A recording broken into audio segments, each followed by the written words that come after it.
Let's dive into the inspiring journey of Max Barnes. From military life to fatherhood, Max shares his story of overcoming challenges and launching Project Maximus. Join us as we explore mental toughness, leadership, and the pursuit of becoming the best version of ourselves. Get ready for an empowering conversation that will motivate and inspire you to take action. Hi, everybody. Welcome back to My Resilience Reveal with Lisa Sinnott. Today, I am so excited. I have Max Barnes with us. Welcome, Max. Thanks, Lisa. I'm glad to be here. I'm super excited to hear your story and to share it to the world. So I just kind of want to go back to the beginning of your resilience life story that you've chosen to share today. So back when you were 22 years old, you were deployed, finding out you're expecting dad potentially. So tell us a little bit, what was that like, that whole experience? So I was somewhere in the Middle East. I was, like you said, 22 years old, and there was a chance that I was going to be the father. And then a paternity test came back and it said that 99.99% probability that the child was mine. And it was a newborn baby boy. I'd just seen a couple of pictures on Facebook. And so, I mean, that kind of sealed the deal. There was no questioning it at that point. So that's kind of a whole life movement, like overnight, right? Like, wow, okay, I'm going to be a dad. I'm deployed overseas. And where was mom at the time? At the time, she was still in California. Okay. So what helped you make the decision that you're going to be an active father and step up to the plate and do this? So truthfully, it was a 4-month deployment, and I found out the first week in, right, with that Oh, wow. paternity test. And so for the first 3 months, probably, I was sitting there. There were nights of insomnia. There were days where I was just, like, not sure, if this was something that I wanted to move forward with. And I woke up one night and decided it was about month 3 with about a month left. What was I going to regret more on my deathbed? Being a present father, coming home and taking responsibility for my action and, fathering a child, or walking away and never knowing exactly what would have happened to that child's life. So how were you able to guide yourself internally, like on the resilience level as a young guy? Because most, 20 something year old guys aren't really, thinking on the resilience realm. So Mhm. what steps were you taking to help yourself? To be completely honest with you, and I've sat and reflected on it a lot. I don't remember exactly what the mindset was when I was thinking. I was very tired. I was exhausted. I was extremely uncertain. I just never really gave myself the option of what I perceive it in that moment as failure. So I executed. I was just doing the actions. Right. So tell me, what was your biggest challenge? Like, because you had obviously long military shifts, I'm sure. Mhm. How did you balance that, as a single dad? So that's a good question. That is definitely there were a lot of challenges there. So I won't go too much into it, but one of the challenges was that I was on 12-hour shifts and we worked a biweekly schedule where I'd work 5 days one week and then 2 days the next week. And so the deal was that I would go and pick him up after working 12 hours, greasy, got jet fuel on me, all kinds of anything a mechanic can get on him. I've got I drive 50 miles to go pick him up, a newborn baby. So it's 8 o'clock at night. He's pretty much just sleeping on the way back. And so that was definitely one of the challenges, was that there was no real downtime for me. And so in that time, we took a lot of naps together and we were road trip buddies. Oh, that's cute. So talk about the custody battles. Like, did you have to go through a custody battle? What was that like? I mean, obviously you mentioned a paternity test. Like, what was that like? Yep. So without going into too much detail, mom and I never really planned on being together. That's just the straight fact of the story. And Mm. pretty early on, I was stepping up, I was doing everything I was supposed to do, and then that support from the other side kinda started to vanish a little bit. And luckily enough, in California, I had her parents' support as grandparents who were doing what was best for Aiden is his name, baby at the time, but I decided that, this wasn't going to resolve itself, so I had to find a lawyer, I had to go to court, and to make a long story short, there was just a lot of figuring out not only how to be 22, not only how to be a dad, but also to figure out when the military pays you pretty much just enough money to live and stay alive, how I'm gonna pay, for a lawyer and everything else that was included there. How do you think your leadership took shape as a young father, a young military veteran serving our country? Talk about that a little bit, like blending the two into leadership. Sure. And I love this topic because I will say throughout this whole process, I was very, very blessed with a shop full of people, men that were good leaders, good mentors. They were there for me. I know that there were several of their wives who would help me out with, hey, this is how you do this. This is how you do that. These are the tips that I learned when our kids were younger. I would bring over the kiddo to their house and they would babysit. And so that was a good way to learn by other people's example of leadership, how to be a man, how to be a father, how to step up. And then also just really leading myself through life at that point, learning my job in the Air Force. I was 1,000 miles away from my home. And so it kind of just kicks you in the butt and makes you take on a leadership role. I mean, that's juggling so much, right? You're turning yourself into father and then back into the military mode and then father and back and forth. And I know I've personally been a single mom twice, two times over, and it's not easy being a single parent. Mm. So let's talk about balancing because there are people out there who are trying to do just like you're doing today, really balancing that. So can you give any wisdom to people about that? How you did that? Sure. The first bit of wisdom is, as I mentioned before, take naps with them because it can be very tiring. And I know Aiden he wasn't sleeping throughout the night. He would wake up every 2 to 3 hours. It was actually at that 10 a.m. nap, the mid morning nap, that we would get our best sleep. And so that would be step number one, is to find those times to rest and enjoy them. Or if resting for you is just to take a load off and enjoy that quiet moment, then do it. And don't feel selfish in doing so because you do need to take those moments. But ultimately, enjoy the moments that you have because it will get easier as they get older. They become more self-sustaining. So just stick with it, stay in the process, stay in the game, and know that it's not going to last forever. So I know you had like the parents support, grandparents, all that. Talk a little bit about, was there ever moments that you felt like, okay, this is really too much? Like I can't right now, and how you manage that? Yeah, definitely. So first thing on that front, I'll go back to this insomnia, right? There were nights when I wouldn't sleep. I was so worried. I was so stressed. I didn't know what to do. I was sleeping with my eyes open. It was a bizarre experience. And so I would say that that's the first time that I really experienced feeling like there was too much. But also with driving back and forth, working 12-hour shifts, I was still learning how to be an aircraft mechanic and how to navigate life. I honestly felt overwhelmed for most of my life, but that's when I decided not to give myself an out, right? And so failure was never an option. I didn't think about too much about what I could or couldn't do. I just took actions, lived one day at a time. That's so incredible. I got to go back to your childhood for 1 second because that just makes me ponder that. What was it like as a child? Like, where did you learn to be so strong and assertive? That's a good question. I don't know. I don't know if I've ever really thought about it. I think that it's just something that when I was a teenager, I just started really coming around to trying to live life intentionally. When I realized that every person in the world has a soul, I learned the empathy and that everyone lives through their own moments in life.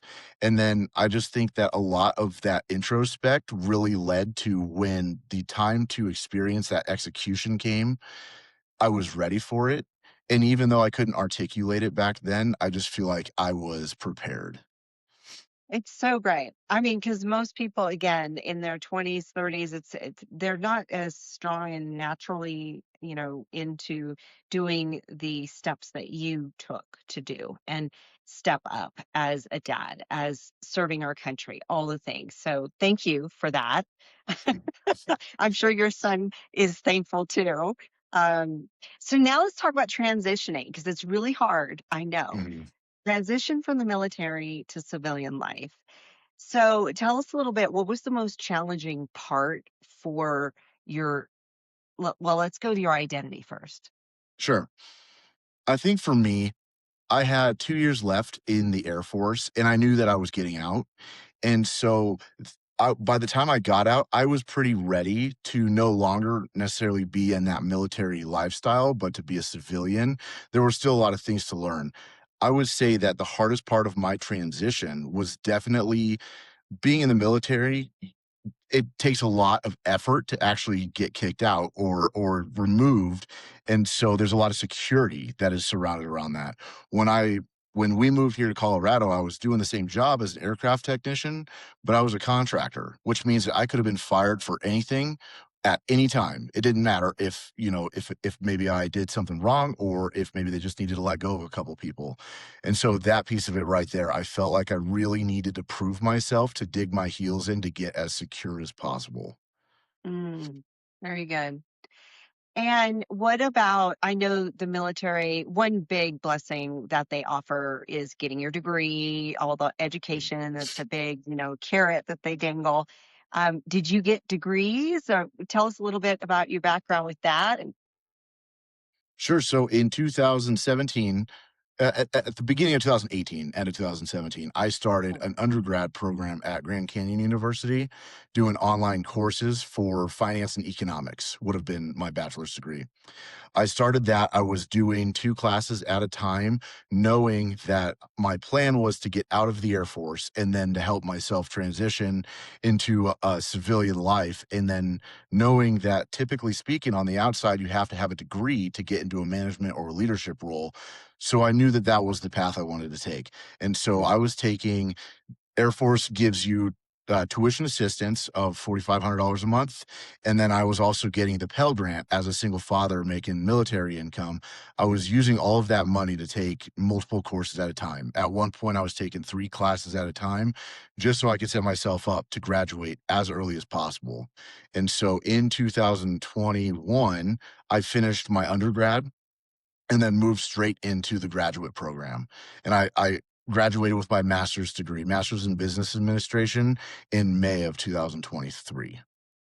wow. Oh my gosh. What kept you motivated during that demanding season? Like, what in the world?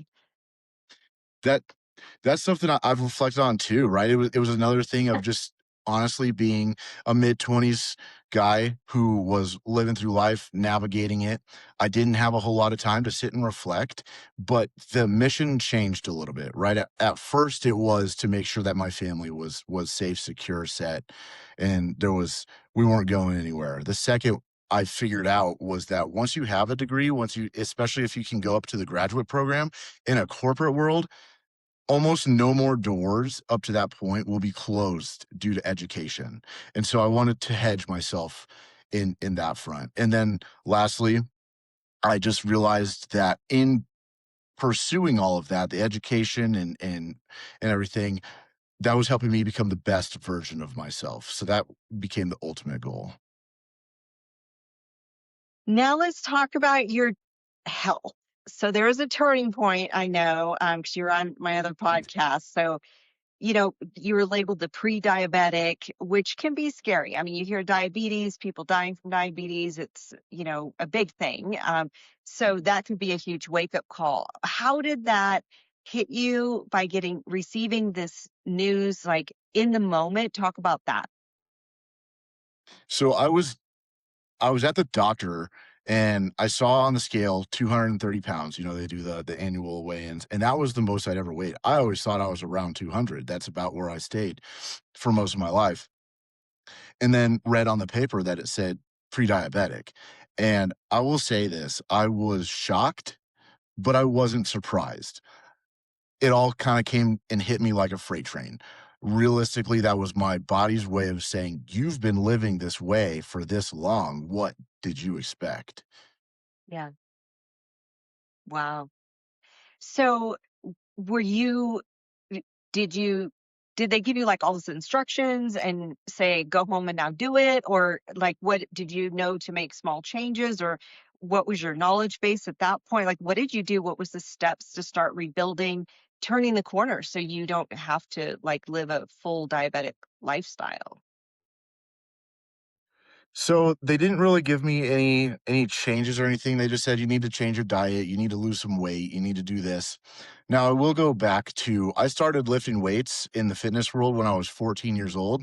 I took a freshman course in the summertime for weightlifting. And so that's kind of carried me through. I've always lifted weights. I did stop for a few years, and that's part of the reason why this led to this. But one of the things that I decided was that I never focused on nutrition, not one time in my life. I could have been bigger, stronger, faster had I done so. And so I was talking to my brother around New Year's of 2024, and he was telling me about Mike Dolce. He's a UFC trainer. He's got a three weeks to shredded diet. So I thought to myself, okay, I'll try this. It's $100 for that 3 weeks to shredded. And I said, I'm going to do it for 3 weeks and see what happens. Well, the end of that 3 weeks came, and I was strict on it. I was disciplined through it, and I was not shredded. But I now had a plan. I now had a path, and I now had a lot of momentum going towards it. And Yeah. so, to be completely honest with you, 2 years later now, I'm still eating a lot of the same meals that I was eating then. Oh, really? Mhm. Interesting. So after 3 weeks, you weren't shredded. So that's a little disappointing, right? Because, they Yeah. marketed that. Yeah, $100. What? definitely. So how did you feel after 3 weeks though? Like, were you more energized? What was it like the first week? Like, talk about that because people may be inspired to do this. Sure. And I will say, all of it comes with it was not easy because just in everyday life, right? There's people ask you to go to lunch when you're at work. Stuff like that is going to pop up left and right. But I just I made that promise to myself. I told myself, I'm going to stop lying to myself. I'm going to stop breaking my own promises and at least keep this one. And so I did. And so after the first week, I felt better. I started feeling like I was getting better sleep. I was more regular as far as, movements go. And I just honestly, I felt that transfer in identity. I just felt like, okay, I am a kind of person that can do this. And so after 3 weeks, now the habit's set. Now it's like I have to make a decision. Do I revert back to the old ways, or do I just stay on the habit with the momentum that I've built here? And I will say after 3 weeks, I'd probably already shed 10 pounds. Sure, it was water weight. Sure, it was a little bit of this or that, but it felt great to see immediate movement on the scale. And so at Yeah. that point, it still took discipline, but it got a lot easier. So talk about your 2 a.m. moment. They people haven't heard about your 2 a.m. moment. So tell us. Okay. So let's fast forward a year after I started this diet plan. I was working and I've always been this way. Again, I was proving my identity. I was carefully crafting my reputation to dig my heels in to have that security. I've always been an executor and an operator, and there's almost nothing that can stop me. And so I was working 60, 70, 80-hour weeks. And in March 2025, I was coming up to the end of an 80, 85-hour week. And it was Sunday night, Monday morning at 2 in the morning. One of my favorite program manager at the company I worked for, her name is RC. I call her RC. Her name's Rebecca. Her and I were online until 2 in the morning, and I had ignored my family that whole entire weekend, and it just something snapped in me. I just made the choice of I'm not gonna keep going. I'm gonna go to bed, and this is gonna be ready and waiting for us in the morning. There's no reason to keep going at 2 in the morning. And so the next day, that evening, that Monday night, I signed up for precision nutrition coaching certification. Okay, so that was the moment that you realized I'm gonna do launching into your business, which is Yep. now So I was sorry, go ahead. no, it's you. Is this when you launched your Project Maximus, or what took place? Nope. So this was March 2025. I was just working on the nutrition certification, trying to figure out what I actually wanted to do with it. I didn't know yet, but I knew I Oh, wanted to do something. I yeah. finished that in July of that year, and that's when I launched Project Maximus. So how did that come about? Like, tell us a little bit.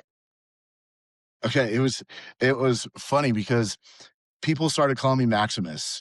And at Toastmasters, they would introduce me as Toastmaster Maximus. And I thought that was so cool. And then, from the movie Gladiator, his name is Oh, yeah. Maximus, and they're all cheering, Yeah. Maximus, Maximus. Come to find out, Maximus translates from Latin to greatest. And so Project Maximus really is just a project to gather a community of people who are looking to unlock the greatest version of themselves.